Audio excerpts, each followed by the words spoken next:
Boa noite, pessoal. É, Hoje nós vamos fazer um vídeo, como já tinha comentado. A intenção é fazer dois vídeos. Pensei em fazer um só, mas dentro da filosofia de deixar eles mais curtos e mais objetivos, nós vamos destrinchar o pré e pós-operatório, os cuidados pré e pós-operatórios em dois vídeos. Então hoje nós vamos falar sobre os principais pontos a serem atentados e cuidados com relação ao pré-operatório da maior parte das cirurgias, né? Então, o ponto inicial, vamos partir usando a cronologia da coisa. Então, se inicia no contato. O contato de uma consulta, ele pode ser feito, hoje nós fazemos a consulta virtual também. Ela foi fomentada com essa questão do isolamento, mas depois se mostrou muito interessante, ainda mais na área de cirurgia plástica. Ela passa a ser bem funcional e atende bem pessoas que moram fora da cidade principalmente, mas hoje uma quantidade grande de pessoas, mesmo estando aqui, a gente tem um custo um pouco mais baixo para essa consulta, e ela prevê um contato presencial, que pode ser um dia antes da cirurgia, pelo menos para quem mora fora da cidade. Você vem, a gente também evita, já vai a primeira observação de cuidados, as pessoas se deslocam de outras cidades. A gente evita que você chegue de uma viagem, ainda que não seja muito longa, uma viagem de carro, de avião ou qualquer outro meio. Antes a gente preocupava só de avião. E evitar que você opere no dia que você chega. Então, você sair de uma cidade e chegar de madrugada e fazer a cirurgia de manhã, isso a gente evita a todo custo. É interessante deixar pelo menos 24 horas de prazo. A gente sabe que isso não somente em avião, mas pode aumentar um pouco o risco de tromboembolismo, seja lá qual for o meio de transporte. Então, o contato inicia-se na consulta, né? A consulta pode ser presencial, pode ser online, como nós já falamos.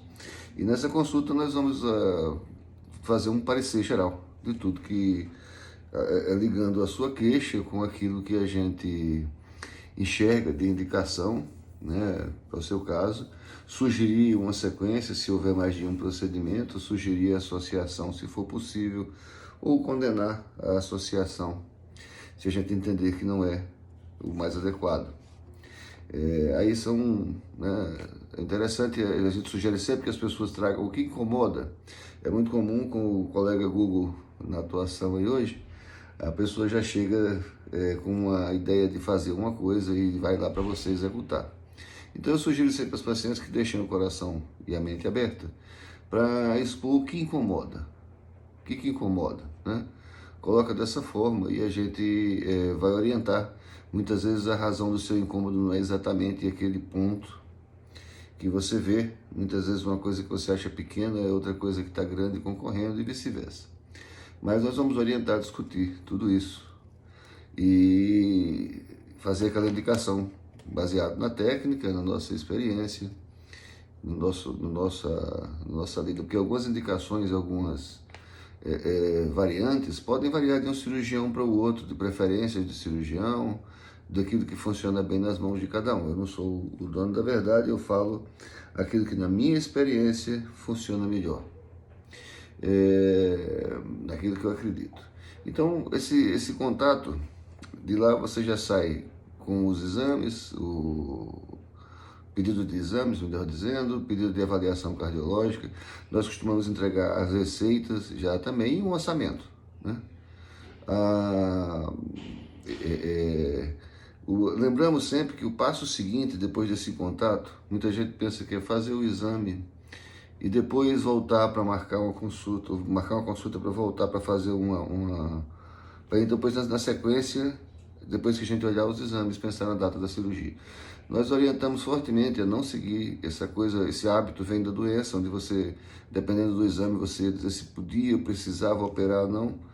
O exame aqui é uma constatação de que, é só para ter uma constatação de que você está bem. Normalmente a pessoa sadia quer fazer uma cirurgia estética, raramente apresenta alguma alteração, mais rara ainda essa alteração ser relevante jamais poderia deixar de ser feito, nem o exame, nem o risco cirúrgico, mas diante da baixa probabilidade de que ele apresente efetivamente alguma alteração, e mais ainda uma alteração que seja capaz de condenar ou protelar a data da cirurgia, quanto antes você vê a data, melhor. Os exames também devem ser feitos com antecedência, eles valem de 3 a 4 meses. Mas muitas vezes, quando você tem uma intenção de operar, principalmente próximo à data do contato de consulta, essa reserva se faz importante, mais importante, porque principalmente quando ela é em datas de véspera de feriado, meses concorridos como dezembro, janeiro, julho e véspera de feriados prolongados, muita gente tem a mesma ideia. E às vezes a pessoa já está com a decisão tomada, a decisão essa que não deve ser precipitada, essa reserva pode ser desfeita, mas tão logo tenha a intenção de decidir marcar a cirurgia, não precisa esperar o exame para fazer essa reserva, ok? A gente concentra numa única pessoa atualmente a marcação de cirurgias, a reserva de cirurgia, para que não tenha equívoco, para que não tenha mal entendido. Essa pessoa é a Juceli, um funcionário que trabalha conosco há muitos anos, e geralmente nos contatos a gente já passa junto com o catálogo e outras orientações, o catálogo de materiais, cintas e tudo mais que você vai precisar, a prótese, a gente já passa o contato telefônico dela, e ela então fica responsável pelo agendamento da cirurgia junto ao hospital.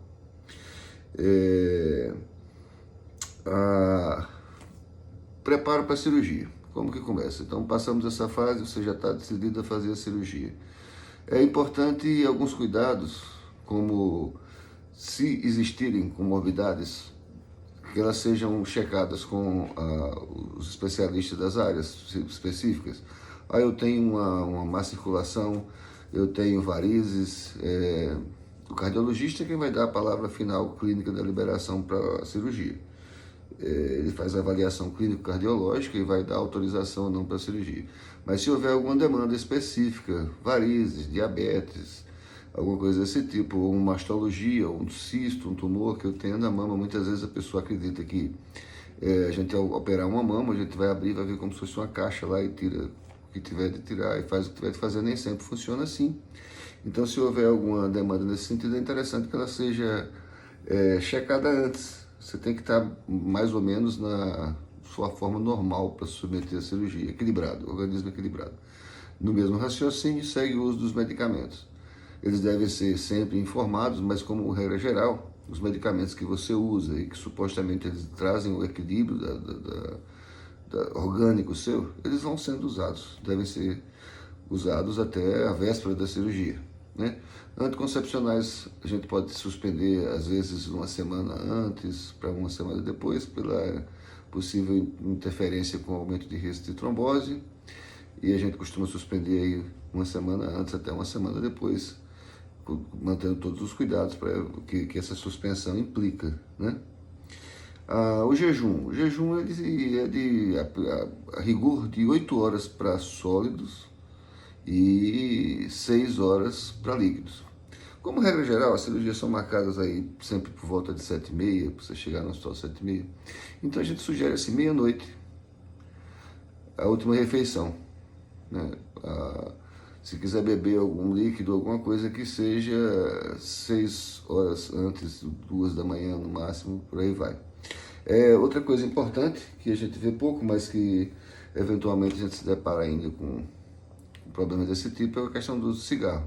O fumante, ele precisa suspender o cigarro completamente por cerca de, pelo menos, 15 dias antes da cirurgia. O erro mais frequente, a gente procura sempre passar uma informação e naquela casca de banana, como eu já disse em outros vídeos, a maioria das vezes o não funcionamento de uma medida não costuma ser por irresponsabilidade ou não cumprimento, mas por interpretação errada. Então, por exemplo, uma suspensão de cigarro de 15 dias significa suspensão.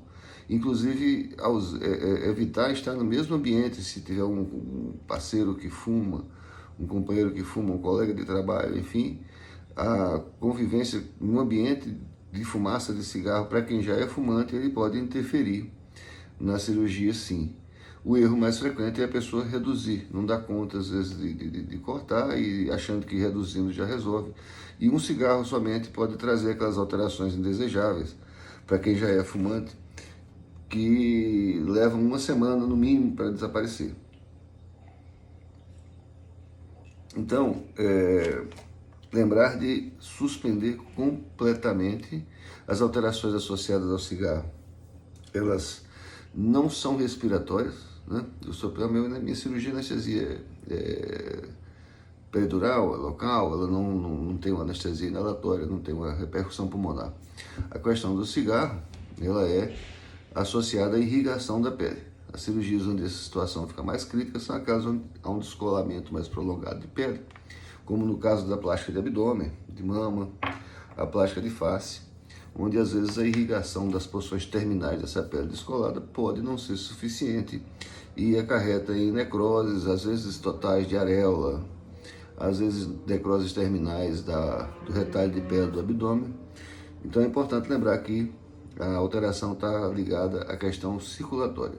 Existe uma capilaridade fina na distribuição de sangue mais distal, mais terminal, onde é tão delicada a coisa que chega ao ponto de cada 3 vasos capilares, um está aberto, 2 está fechado e vão se revezando. Se a gente abrisse toda a rede vascular de uma só vez, todo o seu sangue caberia na pele.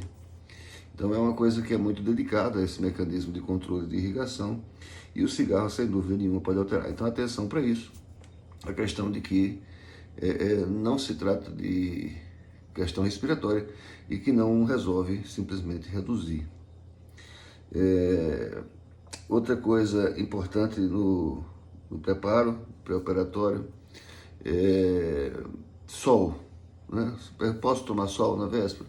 Pode, desde que você não chegue com a pele fragilizada, aquela pele levemente queimada, com queimadura de grau 1. Às vezes eu vou fazer uma viagem, e vou voltar da viagem e vou agendar minha cirurgia logo na sequência. Então é importante evitar que haja esse tipo de situação que pode trazer dificuldades para a cirurgia. Na sequência vem talvez os medicamentos, né? Os medicamentos de uso no preparo para a cirurgia. É interessante definir, a gente vai definir qual é o tipo de prótese que você vai usar, se for o caso de prótese, e definir também quais são as cintas que você vai precisar. Essas cintas, às vezes, a gente usa mais de uma, eu sugiro normalmente 2, a cinta comum de lipo, aquela de corpo inteiro. Eu vou mostrar para vocês aqui alguns modelos, e, na verdade, é uma coisa que você vai usar mais no pós-operatório, mas precisa estar com ele preparado para o pré. Então a cinta mais comum, a mais frequente que a gente usa é esse modelo aqui. É uma cinta que ela tem meia coxa. Eu usava antes, mais frequentemente, esse modelo aqui, até o pé. Ele traz dificuldades, não sei se trata do reflexo, ela traz mais dificuldades para vestir, e a gente tem substituído, tem testado, experimentado, por exemplo, substituir esse segmento aqui por o uso de uma meia em separado. Acaba que o manuseio fica mais fácil. Então a gente trabalha basicamente com 3 marcas de produtos. A Plié, essa que vocês viram aqui, é uma cinta, aqui o sutiã, né? É um sutiã de fechar na frente. O sutiã, essa malha é muito diferenciada, é muito boa, é um pouco mais cara, mas ela apresenta uma qualidade realmente superior nos macaquinhos. Isso faz uma diferença de conforto. Aqui tem uma faixa de face de fabricação deles para aquelas lipos da papada. É realmente um material diferenciado. Nós usamos também uma cinta o sutiã, melhor dizendo, da marca Biobella, que é um sutiã mais acessível. Também o mesmo modelo daquele outro, né? É um sutiã fechado, tem aquele mesmo modelo. Da marca Biobella aí nós usamos esse conjunto de talas, que é mais acessível. Esse tipo de tala mais comum, mais básico, e as talas laterais, um par, elas são suficientes e atendem muito bem aos casos de plástica de abdômen, lipo com plástica de abdômen. Nós estamos devendo, vou ficar devendo aqui a tala da Slim, é a terceira marca das 3 que eu mencionei, que ela é uma marca um pouco mais cara. A Biobella é bem acessível, mas ela é interessante para os casos de lipo, principalmente lipo anterior. Ela é bem diferenciada, ela tem uma estrutura com uma parte endurecida no meio e uma terminação anatômica que vem desde especialmente em Lipo HD, ela faz a diferença. Esse produto aqui com essa marca. No vídeo de pós-operatório, eu vou disponibilizar eles aqui. Eu estou esperando chegar aqui. Eu peguei algumas e acabou rapidamente. Então ele tem o conjunto de talas lateral, como a semelhança da tala do abdômen. A gente recomenda eles mais para a lipo. É um pouco mais caro, mas a função maior é não deixar dobrar aqui, né? Das marcas que ele evita fazer, a dobra na região de cintura é aquela que mais incomoda, promove mais seroma, deixa mais marcas, ou a marca persistente naquela região. Então, para o caso de plástica de abdômen, onde você não tem uma lipo significativa, pesada ali na frente, esse modelo aqui atende bem. Ele colocado, né, com essa parte para baixo, ele consegue evitar a quebra daquela região ali. A da R-Slim é uma tala mais anatômica, mais elaborada, para as lipos mais detalhadas e mais delicadas, ela vale a pena.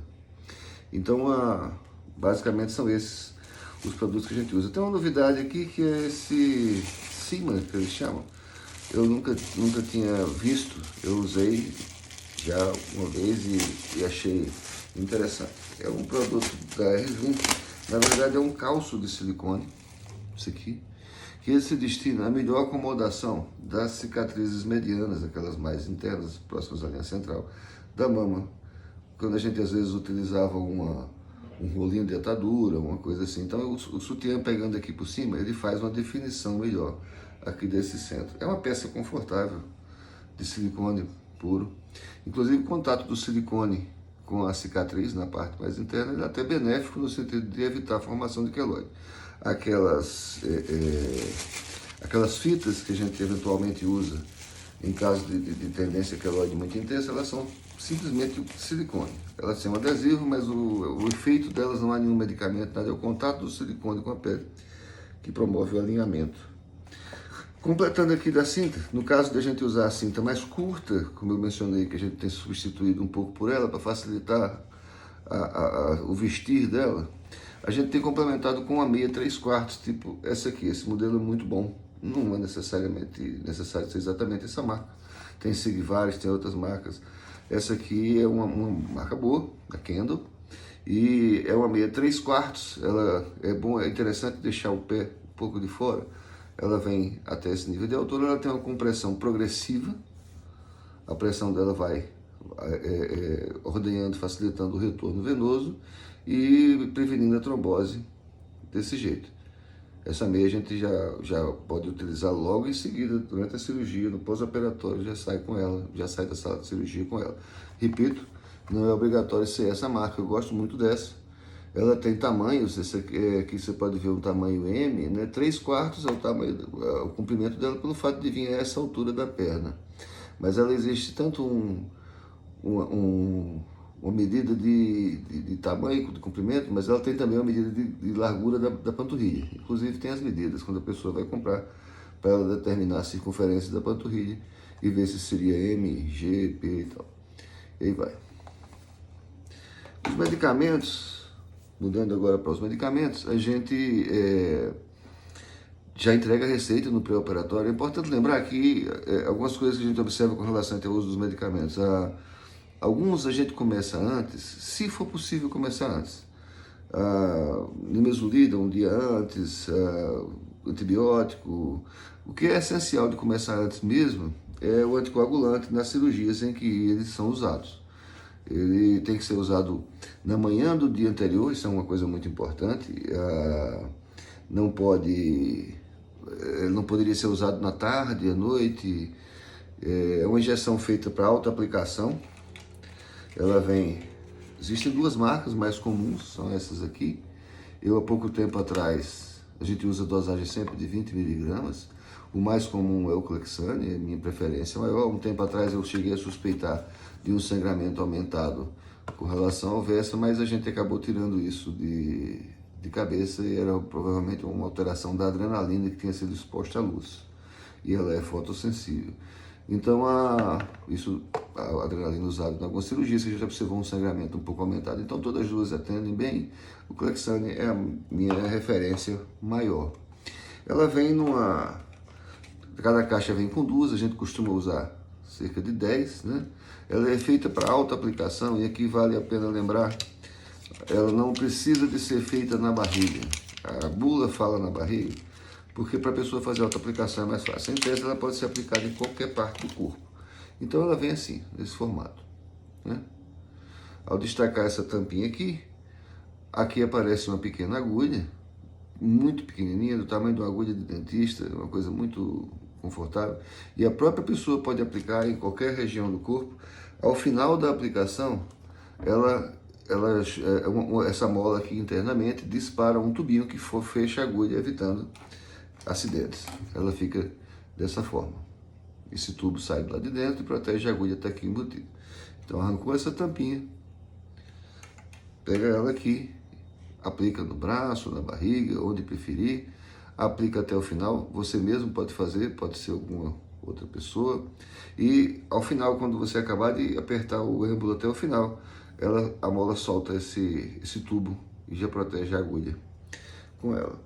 Essa medicação tem a finalidade de diminuir o risco de tromboembolismo, que não é um privilégio da cirurgia plástica, mas com o afastamento de outras complicações, como infecções e outras coisas mais, com o aumento da segurança na cirurgia, acaba que a trombose começa a ser aquela coisa que mais se teme numa cirurgia qualquer, não só plástica, que não tinha por que complicar. A gente faz o uso dele começando um dia antes, por 10 dias, em média, do pós-operatório, saltando o dia da cirurgia. Eu peço às vezes para levar do dia para a clínica, mas eu estou abandonando isso porque o uso dela ainda no dia logo após a cirurgia aumenta o risco de sangramento pós-operatório imediato. Então a gente usa um dia antes e vai seguir quando chegar em casa, no outro dia, depois da cirurgia, é que você vai continuar o uso das 10. Ainda no viés da prevenção de trombose, a hidratação é muito importante no pós-operatório, muito comum ao sair da cirurgia. O que eu posso comer, aquela preocupação de comer coisas mais fortes para recuperar mais rápido. Você vai sair numa lipo geralmente um pouco anêmica mesmo, e isso leva um certo tempo para voltar, para recuperar, mas não tem necessidade de nenhuma medida adicional. Você usa o ferro para começar a produzir, gerar sangue, alguma coisa para repor aquilo ali, ele vai demorar 3 semanas. Então, na verdade, é a alimentação normal que você vai tendo que traz a recuperação. Vai demorar em 1 semana, mais ou menos, fraca, para depois ir recuperando. Caminhar precocemente é importante, pelo menos movimentar as pernas. Então, aquela pequena caminhada para ir ao banheiro, aquela pequena caminhada 4, 5 vezes por dia para ir fazer uma refeição, sentar à mesa, ela é interessante e importante na prevenção da trombose, assim como a hidratação. Então, mais importante do que comer é ingerir líquido no pós-operatório. A despeito de você estar muito inchada, especialmente nos casos de lipo, esse sequestro de líquido ele vai para a periferia e não está dentro do vaso propriamente dito. Então, na verdade, é como se você estivesse até um pouco desidratada. Os líquidos ideais para isso são os isotônicos. Gatorade, o mais comum, que mais indico. Água de coco também é ótimo, porque tem uma absorção melhor e uma salinidade mais semelhante com a do soro sanguíneo, dificultando a perda dele para o terceiro espaço, que a gente chama que é para o subcutâneo, para a periferia, para onde fica o edema. Então a hidratação é importante.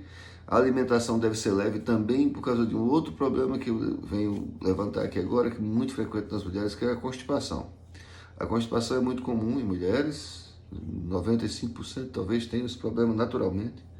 E o ressecamento é aumentado pela movimentação da cirurgia, pela própria anestesia e pelo uso de opioides. O opioide como o Tilex, usado no pós-operatório analgésico, como qualquer outro opioide, ele tende a dar uma certa paralisia ou uma redução da motilidade intestinal, o que aumenta ainda mais esse problema já tão comum.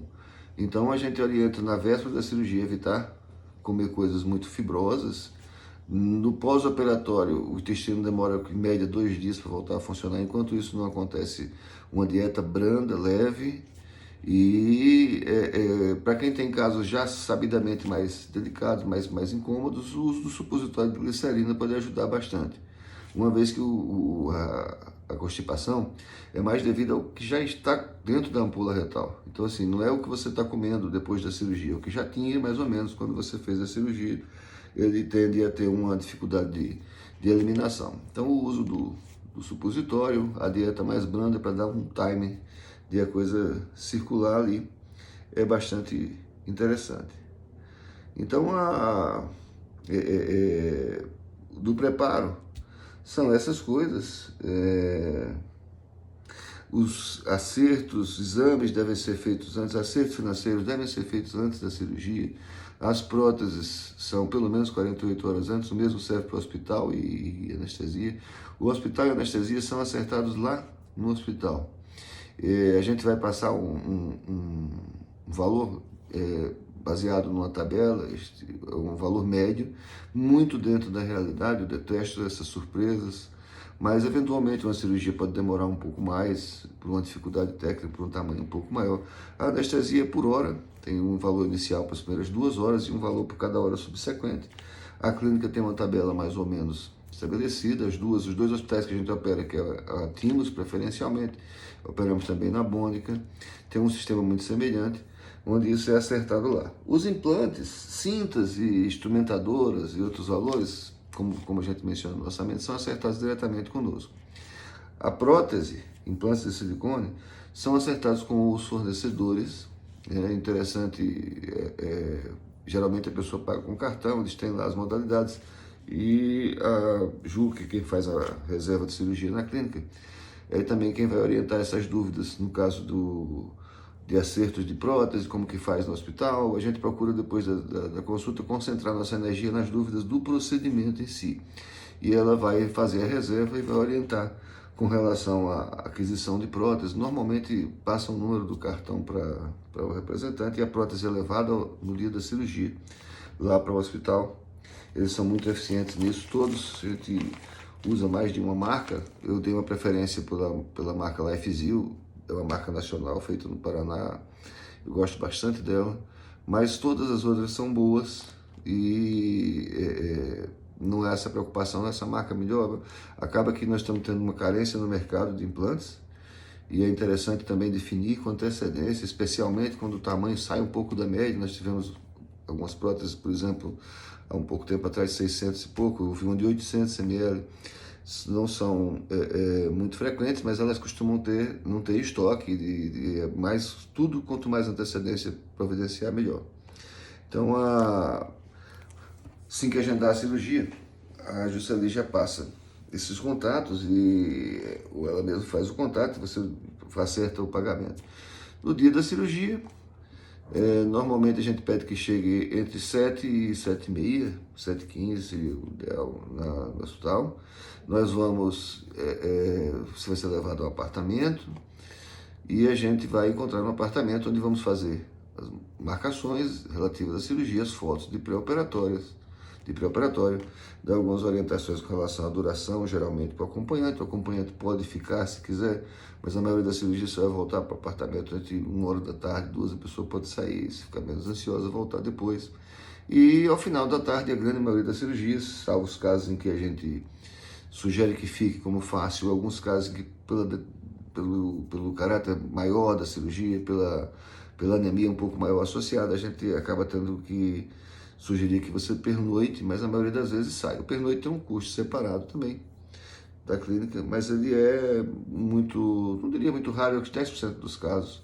Na maioria das vezes a gente já libera no final da tarde, você sai numa cadeira de roda. É interessante não subir escadas, e outra coisa, quem mora tem uma parte alta, arruma um lugar na casa de uma pessoa que possa ficar, ou se o quarto é em cima, talvez seja melhor ficar embaixo, porque nesses primeiros 2 dias você vai ficar mais tonta quando levantar.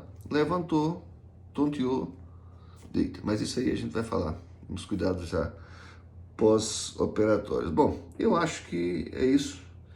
Eu fiz até uma colinha, porque tinha muita coisa para falar aqui, mas acho que está tudo falado.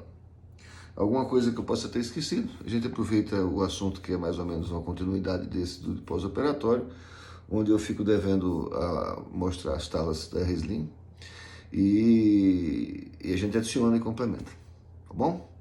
Então é isso, boa noite, bom descanso para todos.